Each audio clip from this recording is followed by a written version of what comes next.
Bonjour et bienvenue aux nouvelles SLM. Tout d'abord, un conflit majeur a surgi au Brésil suite à l'augmentation du billet d'autobus à Sao Paulo.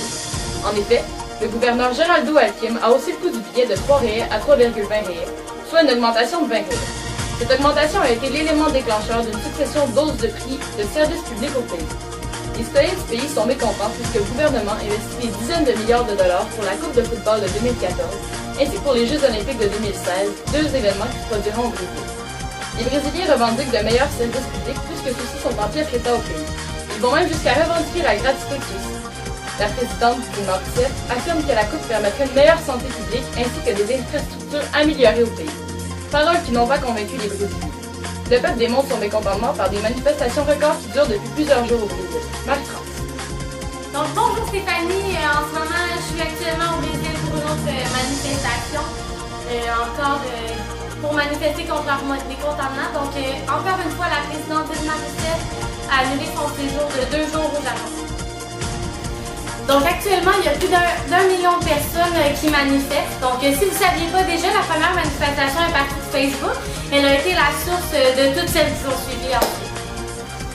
Donc depuis tout à l'heure, il y a beaucoup de policiers qui ont déjà pratiqué des arrestations. Ils ont lancé beaucoup de balles de caoutchouc, des grenades lacrymogènes pour contrôler tous les manifestants. Si vous ne le saviez pas, actuellement, l'économie du Brésil est en très mauvais état, puis le pays subit des inégalités majeures. Donc je viens de voir une manifestante et je vais tenter de l'interroger pour vous.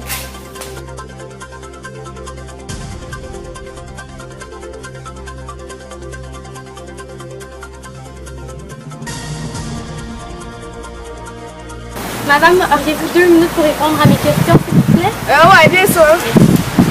Donc, qu'est-ce qui se passe le plus là-dedans? Bon, pour commencer, nous on manifeste parce que le gouvernement a payé 33 milliards de dollars pour un stade. Puis ça, c'est sans compter les dépenses pour les Jeux olympiques. Puis en plus de ça, le gouvernement a décidé de construire une route entre l'aéroport et le stade olympique. Puis ça, dans le fond, ça a fait en sorte que des centaines de personnes ont été éjectées de leur maison. Donc, qu'est-ce qui vous fâche le plus là-dedans? Ce qui me fâche le plus, c'est qu'il y a énormément de corruption qui découle de ça. Et en plus de ça, on n'a même pas le droit de faire de la publicité contre la Coupe mondiale à cause de certaines lois. Plus particulièrement, comment ça affecte vraiment la vie de tous les habitants? Mais dans le fond, c'est que pour commencer, nous les habitants, le salaire minimum est à 678 reais par mois. Les Jeux olympiques, eux, vont coûter 26 milliards. Et en plus de ça, la Coupe mondiale, elle, coûte 33 milliards. Alors pourquoi ce serait nous qui devrions écoper de ça? Et en plus de ça, moi je trouve ça plate parce qu'à cause de la hausse pour le transport, il y a des gens qui vont même plus travailler à cause que ça coûte trop cher et ils n'ont pas l'argent pour ça. Et en plus de ça, dans le fond, dans le stade, on a construit beaucoup de bancs, sauf qu'on n'est même pas capable d'en construire pour les élèves qui vont à l'école pour qu'ils aient à l'école debout. Donc, suite à vos manifestations, qu'est-ce que vous voulez apporter avec ça? Dans le fond, nous, qu'est-ce qu'on aimerait, dans le fond, je pense que c'est toute la même chose pour les manifestants, c'est qu'on aimerait ça annuler la hausse des frais de transport parce qu'on trouve ça vraiment trop cher. Et en plus de ça, on aimerait ça que le gouvernement commence à contrer les inégalités sociales au Brésil.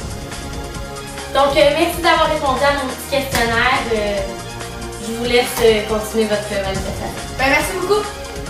Les grands sujets des manifestations au Brésil sont l'augmentation du tarif des transports, du coût d'augmentation des billets de bus, des revendications par rapport à la santé et à l'éducation, et contre les privatisations, ainsi que de la corruption très présente dans la politique. De plus, la FIFA organise la Coupe de football de 2014 au Brésil, où plus de 15 milliards de dollars a été investi. Dilma Rousseff a expliqué que la Coupe de 2014 permettrait une meilleure sécurité publique ainsi que des infrastructures améliorées, mais les Brésiliens ne sont pas du tout convaincus de cela. Les entreprises travaillant pour cette coupe sont exemptes d'impôts et de charges fiscales, incluant ceux qui rénovent et construisent le stade. Des milliers de familles ont été expulsées de leur quartier, simplement pour créer une route reliant l'aéroport au stade. Plus de 800 000 personnes ont manifesté au Brésil dans environ 80 villes pour l'amélioration des services publics. Il y a eu des dizaines de blessés et un jeune homme de 18 ans qui a trouvé la mort suite à des affrontements contre la police. Le peuple peut aussi s'inquiéter des frais qui découleront des Jeux olympiques de 2016 à Rio. Certains ont comparé ces événements au Brésil aux manifestations de Turquie et au printemps arabe à Sao Paulo. Une pancarte d'un manifestant expliquait que la coupe coûte 33 milliards de riels au Brésil, les Jeux olympiques en coûtent 26, que la corruption 50 milliards de riels et que le salaire minimum des habitants n'est qu'à 678 riels. Les milliers de Brésiliens ont détruit un poste de péage d'un pont, ils ont incendié un bus et ont lancé des roches sur des minibus de la FIFA.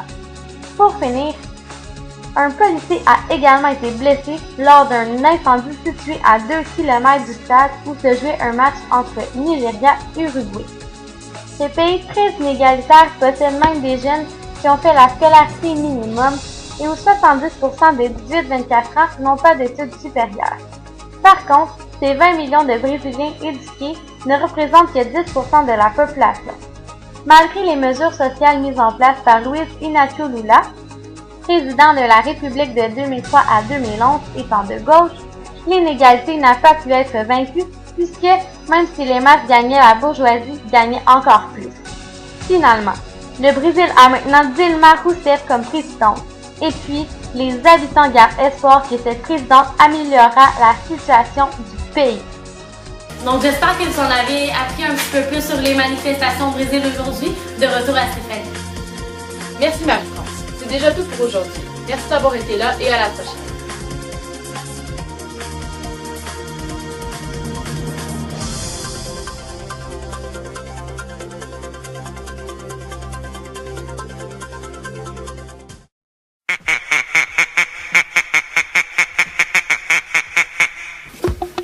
Donc j'espère que vous allez...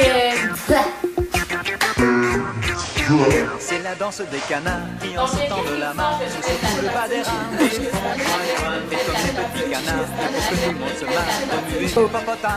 Donc dès maintenant... Avec beaucoup plus d'argent et des coins. Allez, mettez-en un coup, on s'amuse comme des petits fous. Maintenant, pliez les genoux.